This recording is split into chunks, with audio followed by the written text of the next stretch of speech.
सहनाववतु सहनौ भुनक्तु सह वीर्यं करवावहै तेजस्विनावधीतमस्तु मा विद्विषावहै ॐ शान्तिः शान्तिः शान्तिः.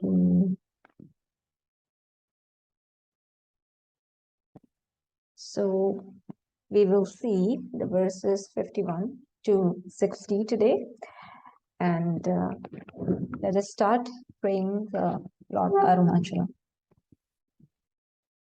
Arunachala Shiva, Arunachala Shiva, Arunachala Shiva, Arunachala, Arunachala Shiva, Arunachala Shiva, Arunachala Shiva, Arunachala.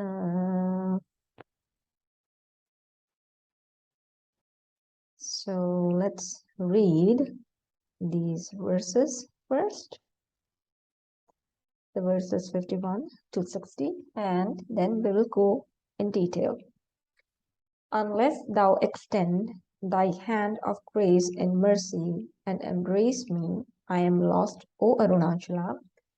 O undefiled, abide thou in my heart, so that there may be everlasting joy, O Arunachala. Mock me not, who seek thy protection. Adorn me with thy grace, and then look at me, O Arunachala. Does it not shame thee to stand there like a post, leaving me to find thee by myself, O Arunachala? Rain thy mercy on me before thy knowledge burns me to ashes, O Arunachala. Unite with me to destroy our separate identities as thou and me, and bless me with a state of ever-vibrant joy, O Arunachala. When shall I become like the ether and reach thee, subtle of being, that the tempest of thoughts may end, O Arunachala? I am a simpleton devoid of learning. Do thou dispel my illusion, O Arunachala. When I melted away and entered thee, my refuge, I found thee standing naked, like the famous Digambara, O Arunachala. In my unloving self, thou didst create a passion for thee, therefore forsake me not, O Arunachala. So, verse number 51.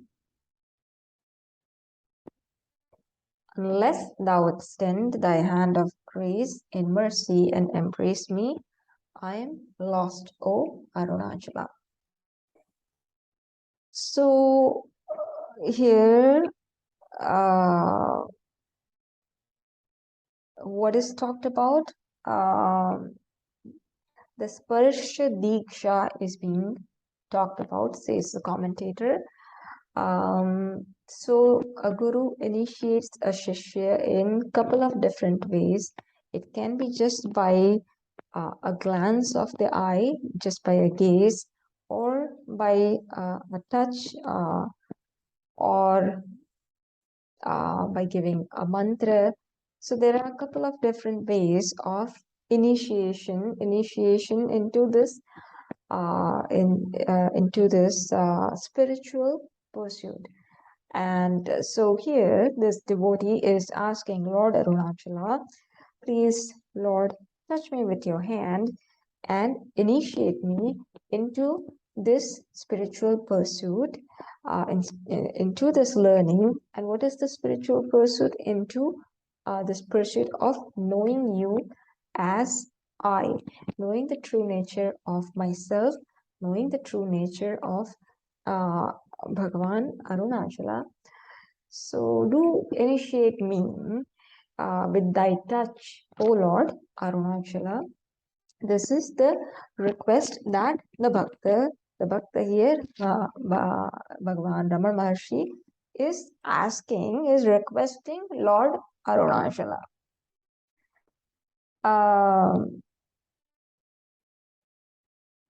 And then by embrace, what is meant is do embrace me. So let me find that non-duality, that Aikya between Bhakta and Bhagavan is being requested by this Bhakta, Ramana Maharshi. And so it also applies to all of us Bhakta, because he composed it for us. He didn't have to go through the whole process. He already had attained the non-duality, the vision of non-duality. This is for us. This is for us.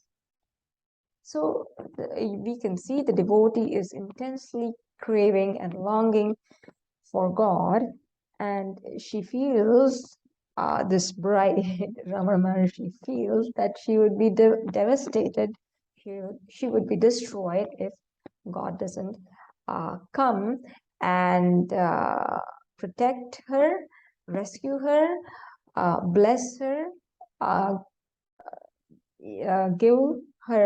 give his grace, shower his grace upon her. If this doesn't happen, she would get destroyed. So this is the kind of intense longing she feels in her heart. We will, since couple of verses, we have seen this intense longing being expressed in one way or the other. And sometimes we have to understand that for long, this bride has been talking to the bridegroom, or the bhakta has been talking to the Bhagavan, asking him not to delay, protect me, uh, uh, show me the oneness, uh, and get rid of all this duality, all the obstacles in between. But in the process, there is also sometimes impatience, restlessness, that God, I can't wait any longer. And devoid of coming up with any other excuse, sometimes the same thought and same feeling is expressed in but some different words, not so different words, and yet a little bit different words. But same thing is kind of expressed. Just like, when Arjuna sees Bhagavan's Swarupa, and he um, he first of all gets scared of uh, that the Kala Rupa Darshana, the Kaloha Masmi. I am the Kala, that Swarupa, the Vishwarupa Swarupa. And then he ultimately realizes that, Bhagavan, I had been in my foolishness, or being unaware of your true nature, have been addressing you with inappropriate uh, words or names, because you are the very Bhagavan, on account of which the whole creation has its existence.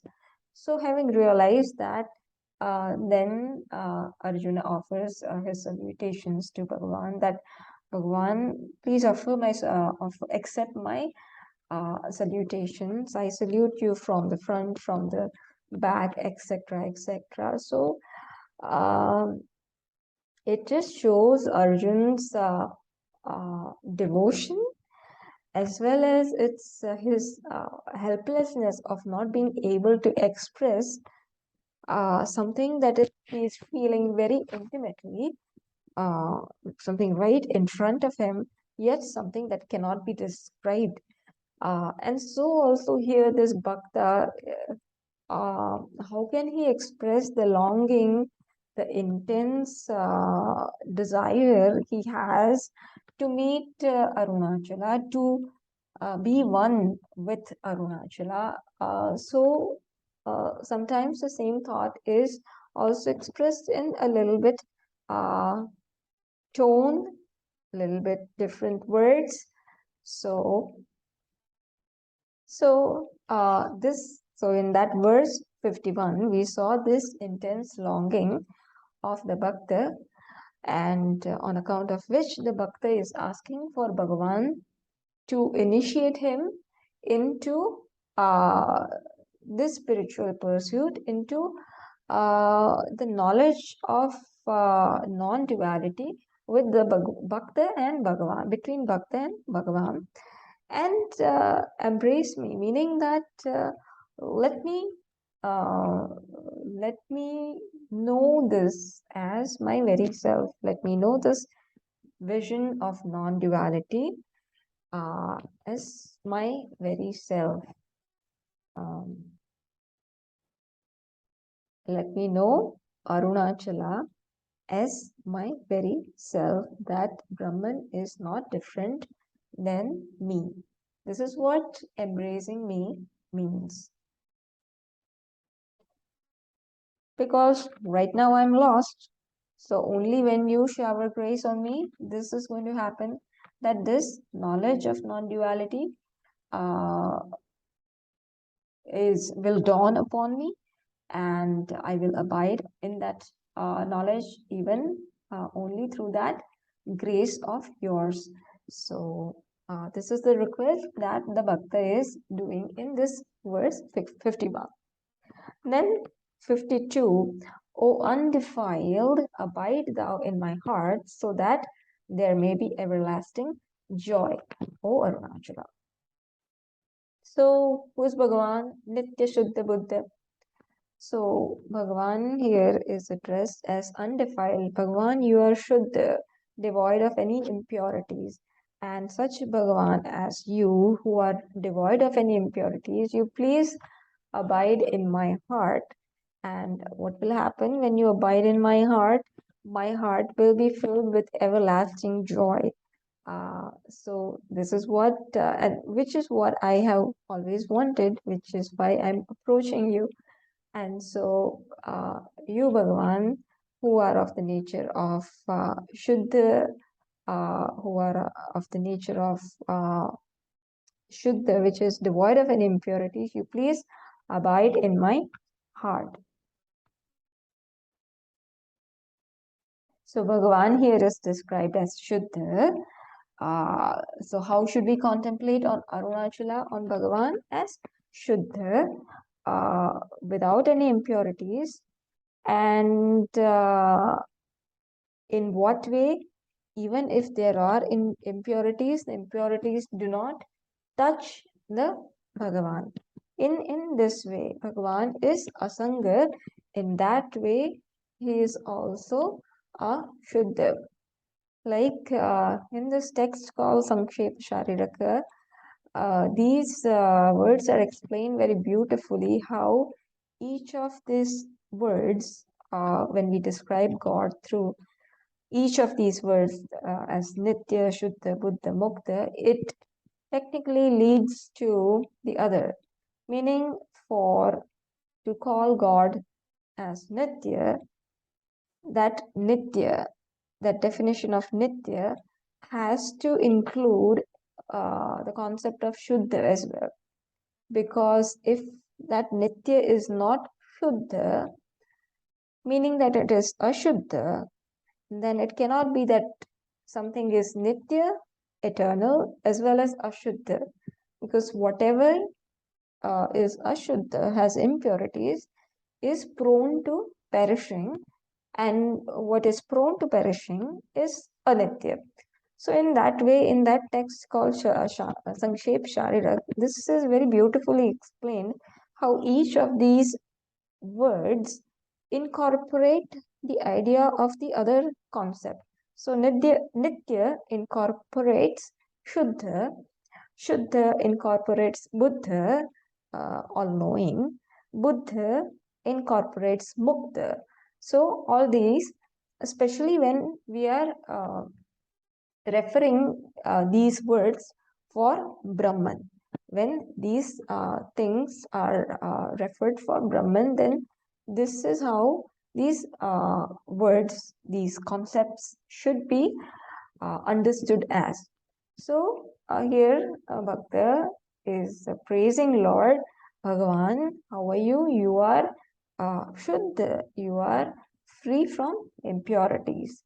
And so here the commentator also says, oh, how is Bhagavan described? Nitya Shuddha Bhakta Mukta Buddha Swabhava. And this pure God alone can save the Jiva. How? By His grace. On account of this grace, Jiva will gain union, the Aikya with Bhagavan. The vision of non-duality can be gained only through this grace of Lord. And when this grace is is is received, then what will the bhakta experience? The everlasting joy, Niratishaya Nitya Ananda, which is unmixed with misery. So there is not even a drop of dukkham in that sukh, and that sukham is everlasting, meaning it does not end, uh, and there is no comparative superlative thing. It is limitless happiness. This is what the bhakta will receive when this Bhagavan, who is Shuddha, will reside in his heart. So this is how the bhakta is praising Lord. And in verse 53, mock me not who seek thy protection, adorn me with thy grace, and then look at me, O Arunachala. So again here some drama is going on. Uh, uh, and this drama can be understood only when we read the commentary on this. Otherwise, we don't even understand what is going on behind the scenes.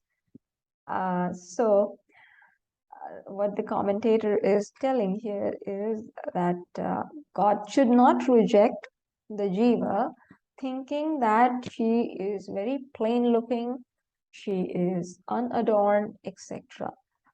Just by looking at the looks, God should not reject the bride. So the commentator here says that in the world, what we find is these suitors, what will they look for? They will look for outward embellishments, like the mother of the bride, the mother of the groom may look for money, father-in-law may look for the character or conduct, the groom may look for good looks. But this is only in the worldly like relationships. Here, this is not a worldly relationship of an actual bride and bridegroom of two humans. Here, the bridegroom is Bhagavan. So we are talking about Bhakta and we are talking about Bhagavan. And so, what type of groom is Bhagavan? So here it tells he has no parents. This groom has no parents. Bhagavan has no parents, and he is the supreme, self-existent Lord. So he cannot expect anything from this bride, from this bhakta. So what should he do? It is God who should embellish her, who should decorate her with the ornament. What kind of ornament? With the ornament of his grace. This is what Bhagavan should do. Bhagavan should decorate the bhakta with his grace, with his blessings, with his anukampa. And what will happen then?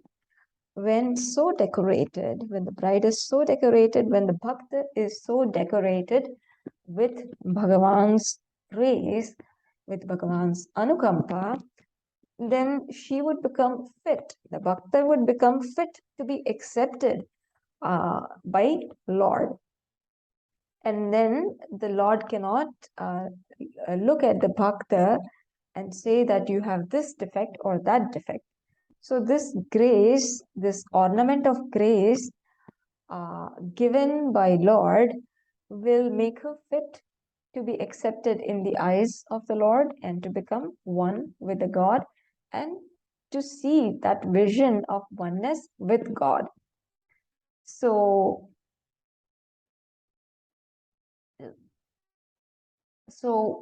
what is being asked? All that, because God will not adorn anyone and everyone, right? So here the commentator says all that God has to do is to become the soul's beloved, the Jiva's beloved, the Bhakta's beloved. So, meaning Varanam. Bhakta does the Varanam or Bhagavan does the Varanam. So, here we are saying that the Bhagavan has to do the Varanam of Bhakta. And when would that happen? When the Bhagavan realizes that this Bhakta is really pining for me, and it is only me that this Bhakta is pining for. Then this Bhagavan will do the Varanam. And then he will decorate the Bhakta with his grace. And once the Jiva is been selected, once that Varanam is done, then all her defects will vanish. Bhagavan will take care of it. Bhagavan will decorate everything, decorate the Jiva, and things will be taken care of. So that's the request in this verse.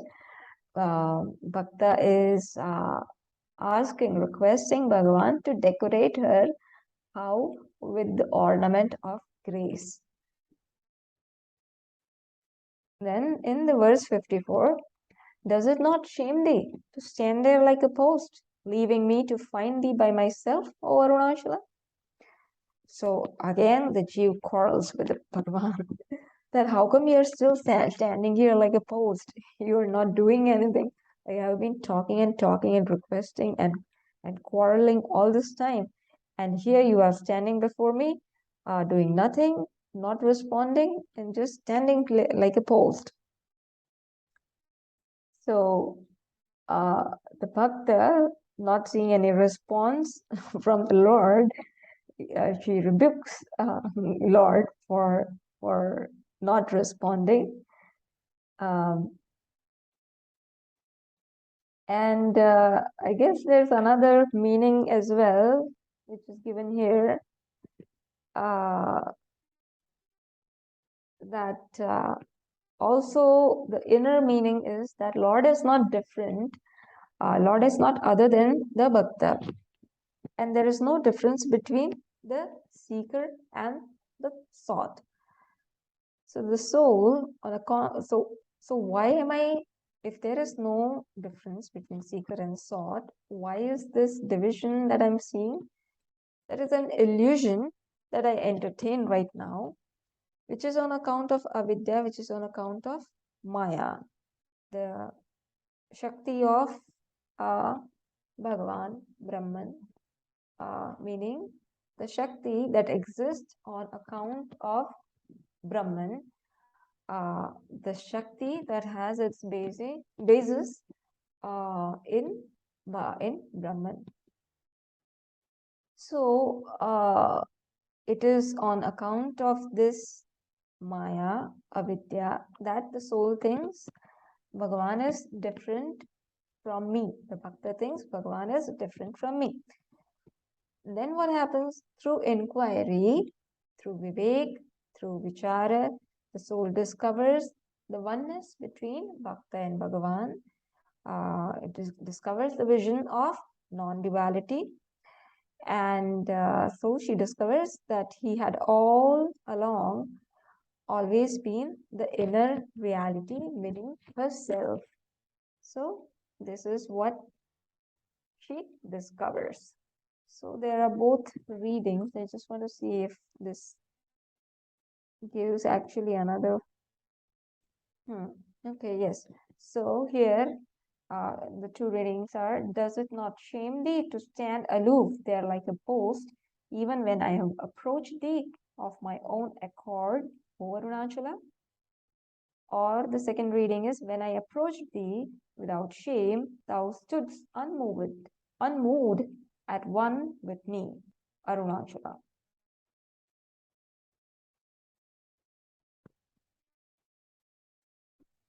Without shame.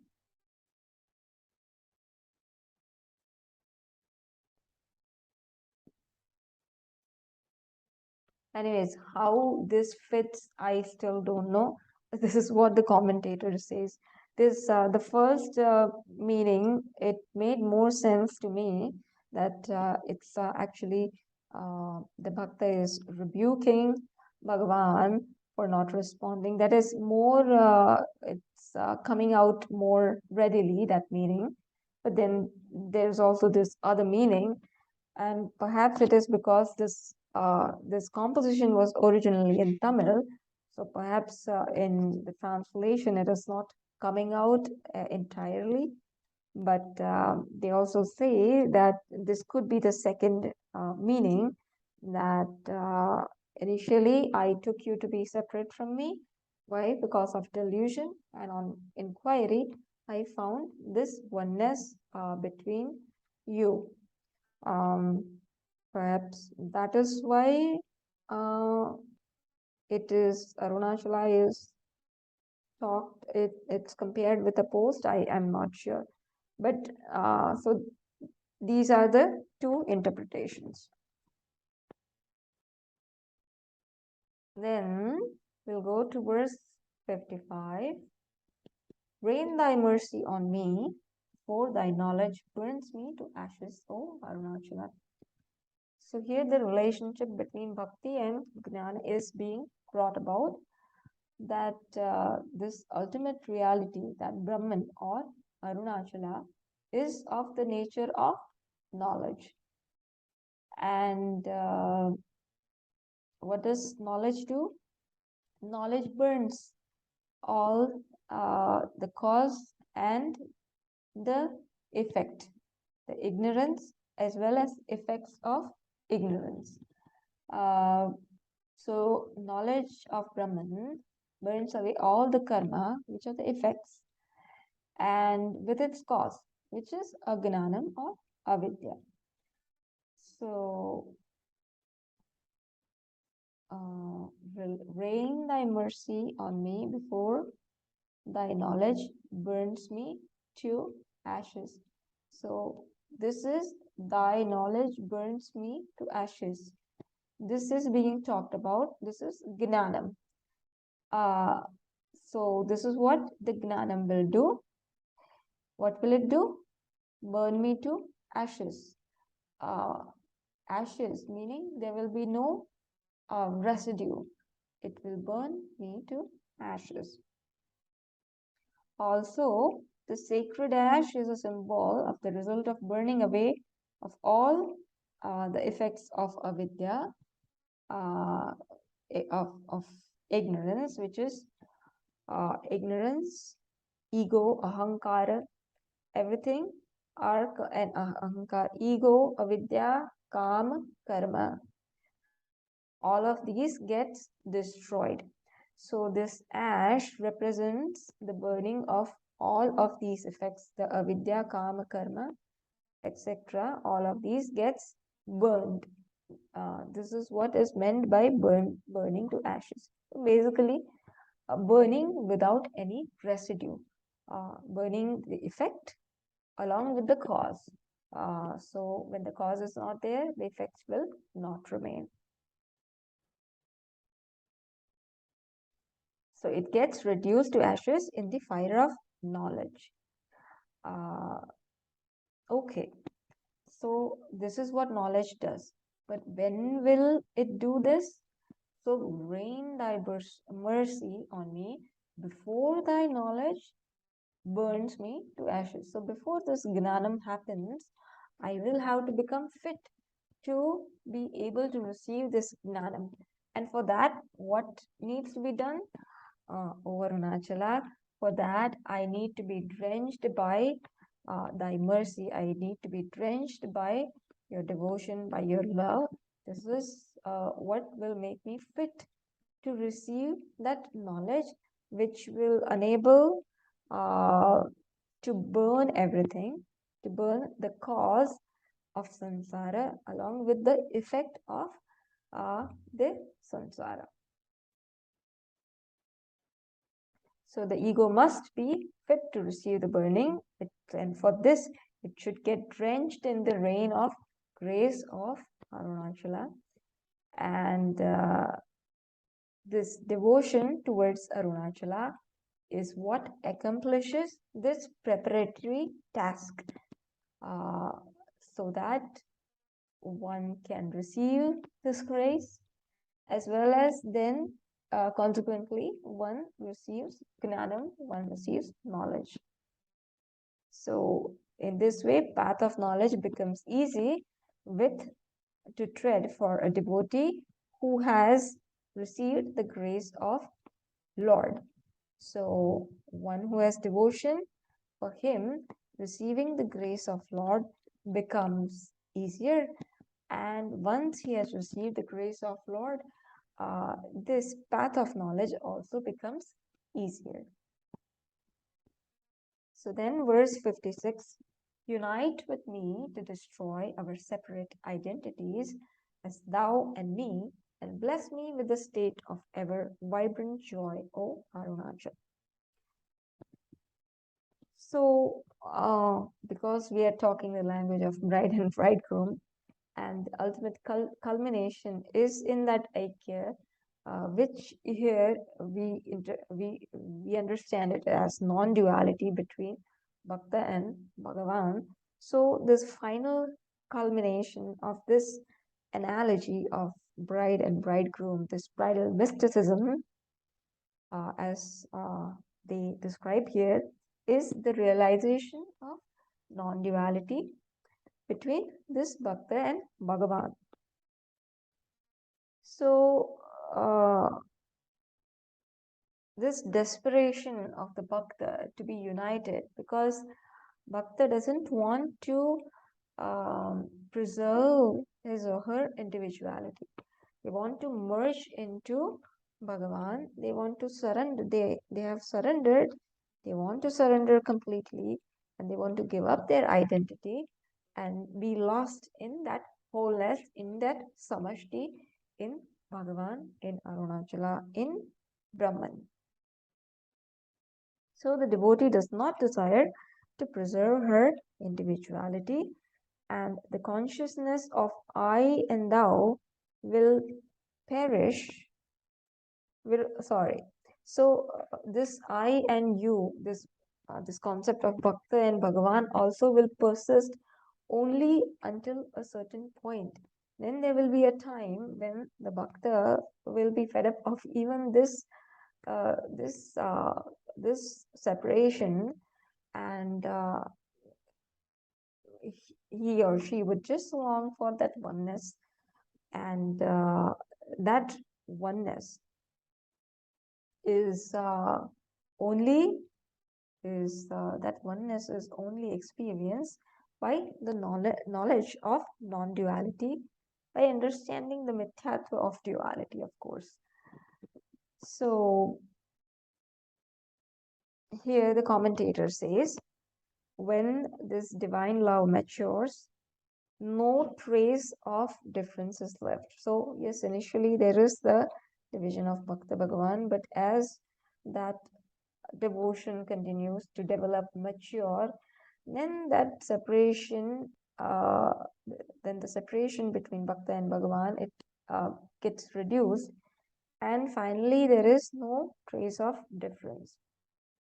And God's embrace ends in destroying the ego, the individuality.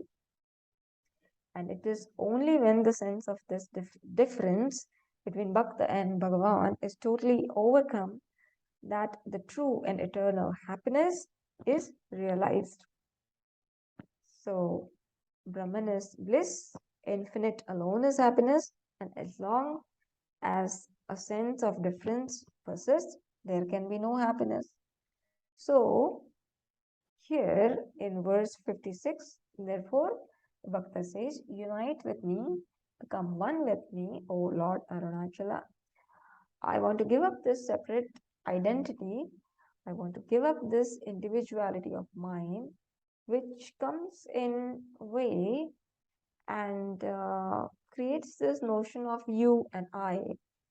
And so please unite with me and bless me with this state of ever vibrant joy, when this individuality will be dropped and I will find you as me or I as you. then what will happen? Then I will um, remain. I will first of all I will find that happiness within, and I will also dwell. I will also abide in that happiness, in that limitless happiness within. Then verse 57, when shall I become like the ether and reach thee, subtle of being, that the tempest of thoughts may end, O Arunachala? So I think let's read the other reading on this one, and then I will explain this. There is this other reading which says, when will waves of thought cease to rise? When shall I reach thee, subtler than the cell ether, O Arunachala? So, so again, Bhakta is longing for becoming one with Arunachala. And so here the commentator says, where is Bhagavan realized? Where is Brahman realized? As we discussed in the Daharakasha, in the spiritual heart, it is in our heart that we will realize Brahman, as the very self. When will we realize this? When our restless mind, it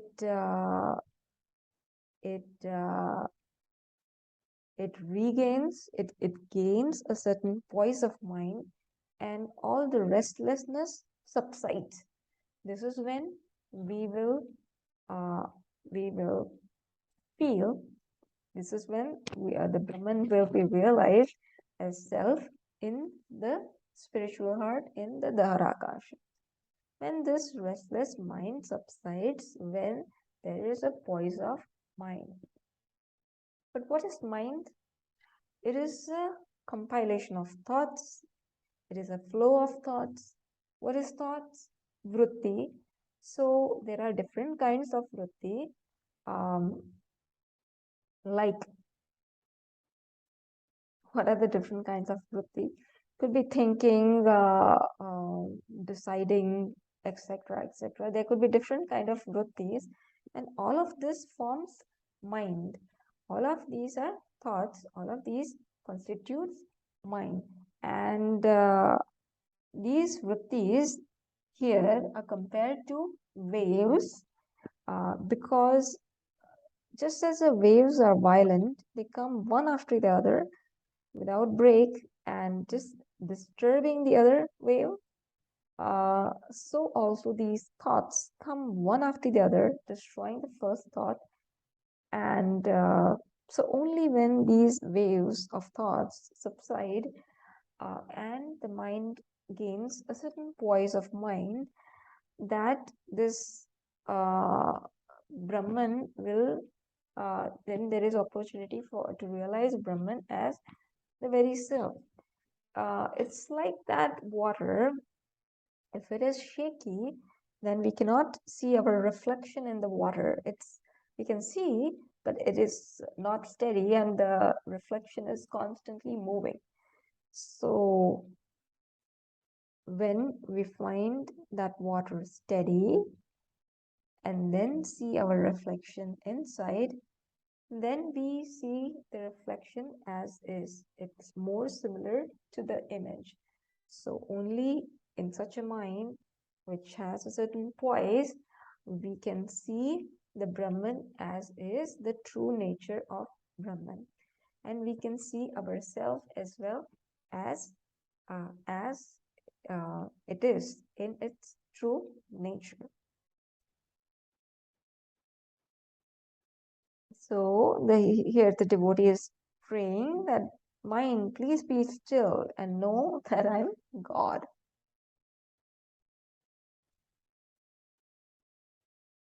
So then we will go to verse 58. I'm a simpleton devoid of learning. Do thou dispel my illusion, O Arunachala. So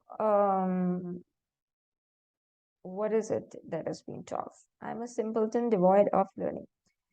So what does learning stand for? So Shastra, the knowledge of Shastra can yield theoretical understanding of truth, but theoretical understanding of truth by itself doesn't culminate into liberation, doesn't culminate into moksha.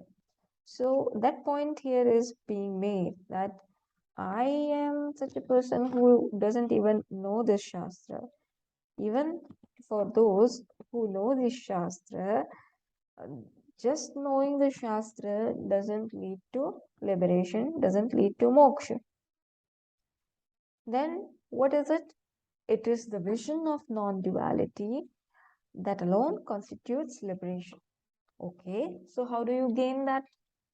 It is, this cannot be gained except Lord's grace. So again, Lord's grace is being called for.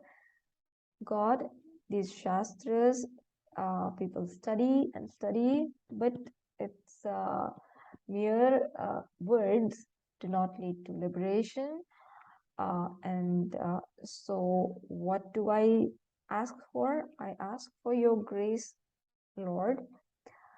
So Paroksha Gnan is not enough. That Paroksha Gnan has to be converted into a Paroksha Gnan. So Paroksha Gnan has to be understood aparokshata immediately as my very self. Only then it becomes meaningful. Only then it serves the purpose of our ultimate goal, which is liberation. And so, what is essential is that God should shower His grace on this devotee soul, on this jiva. And this grace is what is prayed for here in this verse. So, commentator further here tells that it is avidya, ignorance, which is destroyed through this grace of Lord.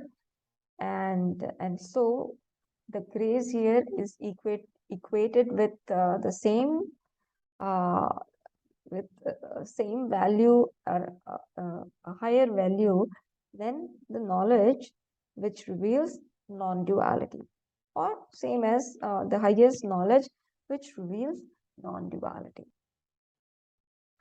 As Bhagavad Gita in chapter 10 also, in few of the verses says, when Bhagavan says, I'm the source of all, into me everything merges, from me everything has come into being, and thus wise worship me with intense devotion.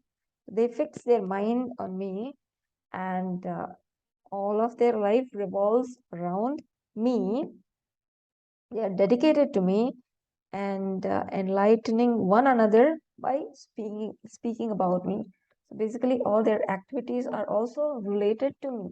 They have nothing else to do in life except to talk about me, to hear about me, to speak about me. So they remain ever contented and take delight in me. And to these bhaktas, to these kind of wise people, to these uh, to these kind of bhaktas, I would say, to them alone, who are always united with me through meditation, constant chintanam, and worship, upasana, I confer to them the yoga of wisdom.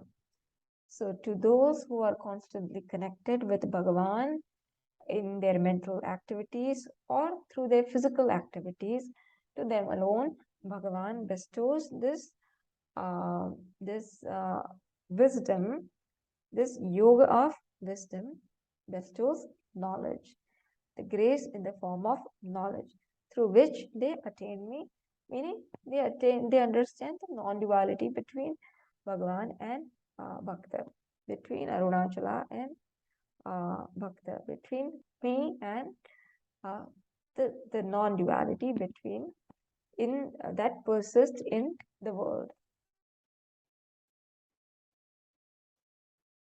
So true self or Brahman, sorry, we have to read actually. Verse 59. When I melted away and entered thee, my refuge, I found thee standing naked like the famous Digambara. So, the culmination of Sharanagati, surrender, results into the knowledge of self.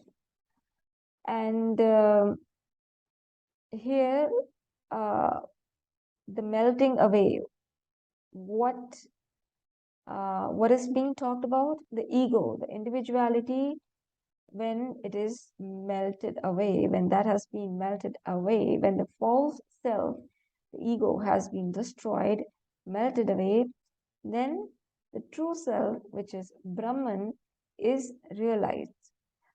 So the avidya, the ignorance, is removed, and that enables the true knowledge to reveal itself, because it is praptasya prapti.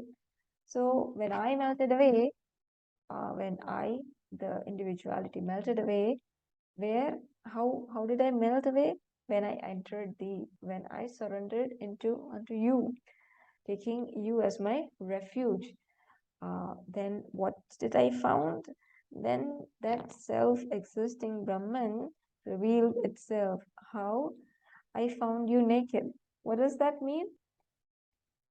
Unconditional God, that Brahman, without any conditions, the non-dual, pure Bhagavan, Brahman, without the conditioning of Maya.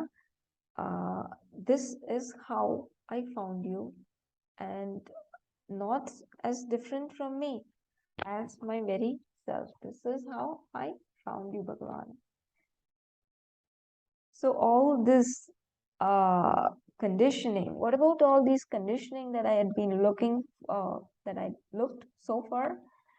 I realized that these were all illusion. This was all Maya. This was all just a play of your own power, O Arunachala. These were all illusory projections. And when that veil of Maya had been lifted, or has been lifted, the supreme reality, which stands ever existing, it reveals as the unconditioned self. So that is what is referred to as Digambara. So finding Bhagavan in its true Swarupa, which is self. Then verse 60 says, in my unloving self, thou didst create a passion for thee. Therefore, forsake me not, O Arunachala. Here again, there's some drama. So the soul does not become devotee easily. This is what the commentator says. Like, because we, when are living in our worldly, pursuits, we don't generally just approach Bhagavan. We are inclined to the sensuous pleasures, etc. We are bhogavadi, we are extroverted. We don't typically just become introverted or look or get attracted to Bhagavan just like that. So this human tendency is being talked about, that this human tendency does not naturally seek you, O Bhagavan, O Arunachala. Then what is it? Natural inclination is towards the sensuous pleasures, sensuous sense objects. So how about me then, the state that I am in? So then the Bhakta talks about her state. How come I am in this state if this is the human inclination? So Bhakta talks to Bhagavan. Bhagavan, I have been in this state because you rescued me. How? By your grace. So Bhakta is accusing to Bhagavan. See, Bhagavan, I didn't. She's addressing to Lord. See, I was without love for you, Bhagavan. The initiative always came from you. See, it is also Ramana Maharshi talking, and as we saw the history, that how the relative once visited, and this word Arunachala came, and as though he got attracted to Arunachala, or he felt that there is a call from my father is calling. He got that call. And so there's a little bit of gist of that also here, that Bhagwan, when I started, I was without love for you. Then what happened? This uh, initiative always came from you. You attracted me towards uh, yourself. And then what happened? You generated in me this divine hankering. And now I'm stuck. I cannot let you go. So, so now it is your responsibility. Having done so, it is your responsibility that you should not desert me. Coming back to square one. Hey, Bhagwan, you can't desert me. You do not have that option in your diary. So forget about that. You please take your responsibility after invoking this love and devotion for yourself in me, within me. Now you cannot desert me. So if you will not accept me, what will happen? You'll be guilty of deceiving me. That, hey, I didn't even approach you. You made this whole promises, etc. And by whatever means, you attracted me. And now if you desert me, then you will be accused for, for being no good. But how can God be deceitful? Of course you cannot be.